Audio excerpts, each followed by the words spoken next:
Ils ne sont pas en train de s'amuser. Celle-ci est une nouvelle salle de classe, une nouvelle facilité pour apprendre. En effet, tout est dans le téléphone.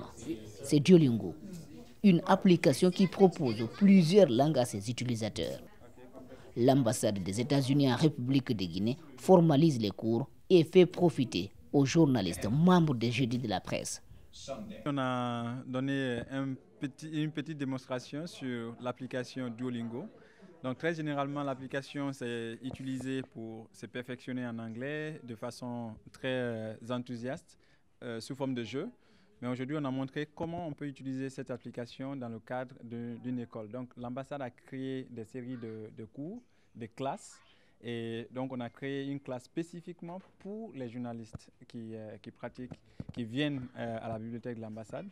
Et donc ils vont cette fois-ci travailler ensemble, ils seront beaucoup plus cadrés ensemble sous forme de ligue. Et chaque fois qu'ils pratiquent leur anglais, ils vont voir entre eux qui est un peu au-dessus, etc., etc. Donc l'important c'est de les aider à pouvoir perfectionner leur anglais dans le métier.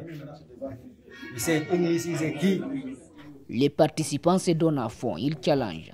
L'objectif est plus ou moins commun de tous, celui de se performer pour soigner son anglais. On a beaucoup appris parce que moi c'est la première fois que je suis là, mais je suis très content parce qu'avec Duolingo, on va apprendre beaucoup de choses et je pense que ce n'est qu'un début. Et ça va aller avec ce programme qu'on a appris aujourd'hui. Nous comptons vraiment continuer parce que c'est bien d'apprendre l'anglais. Les cours Duolingo, j'avais commencé déjà, ça c'est vrai. Mais aujourd'hui aussi, j'ai beaucoup appris. J'ai beaucoup appris avec le monsieur qui était là, le professeur en question. Et vraiment, ça a renforcé un peu mes capacités en anglais. Ça me donne envie de revenir, de continuer et de me performer et bien parler l'anglais. Parce que là déjà, je cherche à me performer à chaque fois. Et voilà, quand même, ça me donne l'occasion de me performer avec vous, avec l'ambassade, avec la bibliothèque en fait de l'ambassade des États-Unis. Vous êtes obligé de réviser la leçon, vous êtes obligé de recommencer. L'initiative de l'ambassade des États-Unis ne s'arrête pas là. D'autres programmes académiques attendent ces journalistes, cette fois proposés par des universités américaines. Oui, tout à fait. On a le département d'anglais, on a le département d'État qui propose des cours d'anglais pour les journalistes. Et donc, ces cours sont aussi taillés sur mesure uniquement pour les journalistes.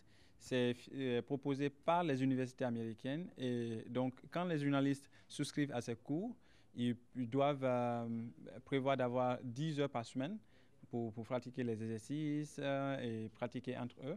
Mais à la fin, l'importance, à la fin, ils ont un certificat qui les permet aussi de le montrer partout où ils veulent, qu'ils ont suivi cette formation, mais aussi avoir des expressions journalistiques dans leur travail, dans leur anglais.